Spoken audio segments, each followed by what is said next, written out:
Parentheticals are easily the most abused and misused element in screenplays from newer writers, because they either don't know how they're actually meant to be used, or they don't trust the actors. Misusing them can make you look like an amateur, but understanding their rules and quirks can help your dialogue and action flow seamlessly. Parenthetical directions, also known as dialogue parentheticals, actors' directions, personal directions, or Riley's, describe how a line is delivered or what a character is doing during their dialogue in just a few words. Forgot to brush. Protests. No. Do you want this anemone to sting you? Looks at it. Beat. Yes. Brush. If they require a longer description, There you are, okay. stops and turns towards the radio panel. Placing a radio headset on her head. Into radio. Matt, this is Ryan, copy. Then they should be description. If they aren't within the flow of the dialogue, it's an ugly-ass house anyway. Angrily puts his tools away in his truck. Looks up to see Paul not getting in. Yo, where you going? Get in the car. Then they shouldn't be within the dialogue. Dude, just get in the car, Paul. And if they're action from anyone other than the speaking character, stop writing! Lucius writes, stop writing. I mean it! Then they shouldn't be attached to the speaking character.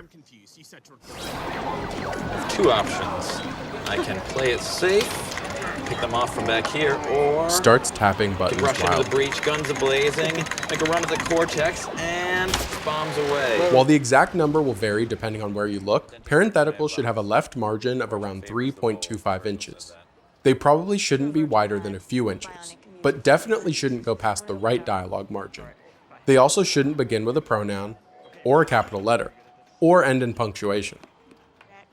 Stern. Teachers, it's come to my attention that some of you, Pointed. one of you, think it's okay to go over my head. So, during lunch break, this lunch break, we'll be having a trust workshop so that we can learn how to become a work family. They can be placed at the beginning of dialogue or in the middle, but generally shouldn't be tacked onto the end of dialogue, since that would mean the action is no longer within the flow of the speech and would be more appropriate in the description.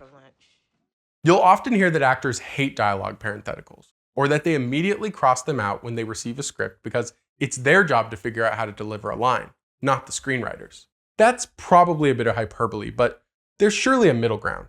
Like any screenwriting element or styling that isn't required, parentheticals should only be used when there's a particularly compelling reason to do so. As an example, acting directions shouldn't be used unless the delivery wouldn't be obvious from context, like when a character suddenly does a goofy voice. Oh, look at that. It's my fiancé calling. Oh, your fiancé. Goofing. Hey, baby, what's up? Yay! Or when a character's tone suddenly shifts. Thanks for stopping by, Leslie. You look great. Happy. Thank you. Serious. Ends today.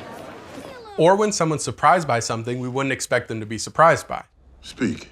Stay back. Surprised. You talk. The term Riley itself describes a classic actor's direction for a line delivered with dry, mocking humor. Something that's often hard to pick up on from the words on the page alone. Franny, remember that last weekend we had? Riley.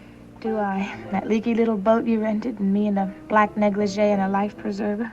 But you don't need to tell an actor their dialogue's angry if the character's in the middle of a heated exchange. You want answers? I think I'm entitled. You want answers? I want the truth! You can't handle the truth!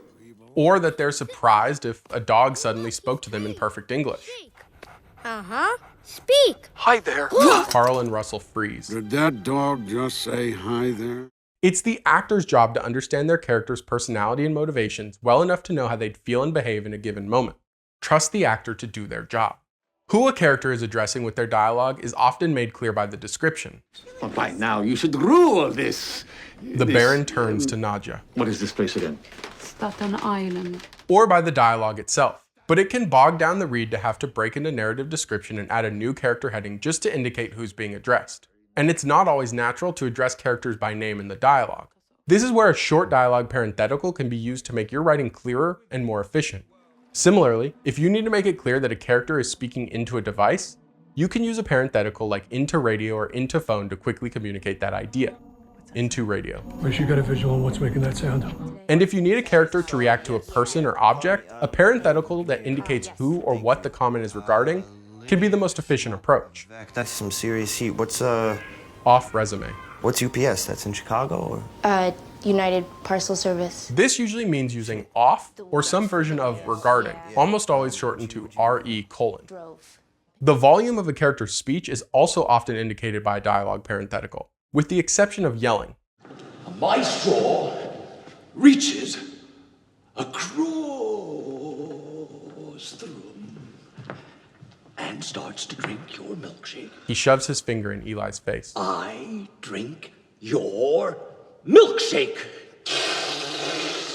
I drink it up! For some reason, yelling is almost always suggested by context, exclamation marks, or all caps emphasis. But lower volumes are often identified by a parenthetical. Whisper or quietly suggests a line that's softly spoken to another character. On the internet, there are several different options to get to your house for the party Quietly. tonight. And I was wondering. Keep that down. While to self or under their breath usually means something soft-spoken to themselves, to herself. Yeah. He loves it. Usually this is something that just slips out, giving voice to part of an inner monologue. But depending on the context, it may be intended to be overheard for effect.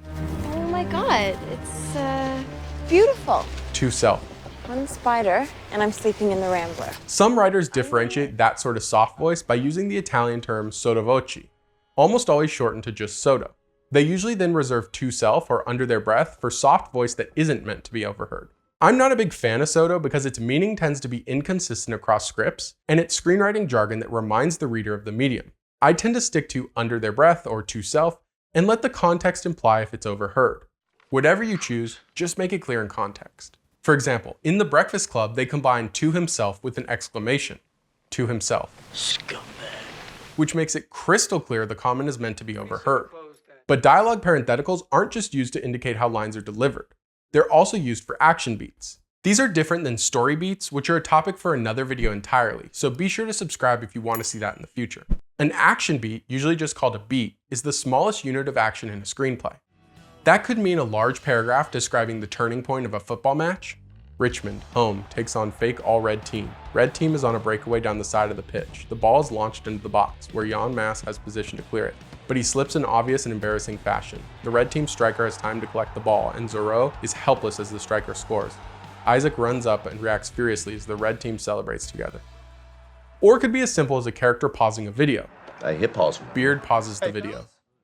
But if it's a concise beat for a character that happens in the flow of their dialogue, you can write it as a dialogue parenthetical. A character nodding, nodding. What? From around here, somewhere is my guess. Yeah. Handing off an object, Things move fast around here. hands her a lanyard. Your clearance. Coughing, coughing. 내가 다들 그랬지. Or anything similar is fine, but save the longer stuff for the narrative description. But what if your speaking character is actually doing nothing? In screenwriting, we often also call these short pauses beats, often explicitly so. It's as if you had an action beat, but didn't have any action to describe. So you just stuck the technical term, a beat, where the action would have gone in the narrative description.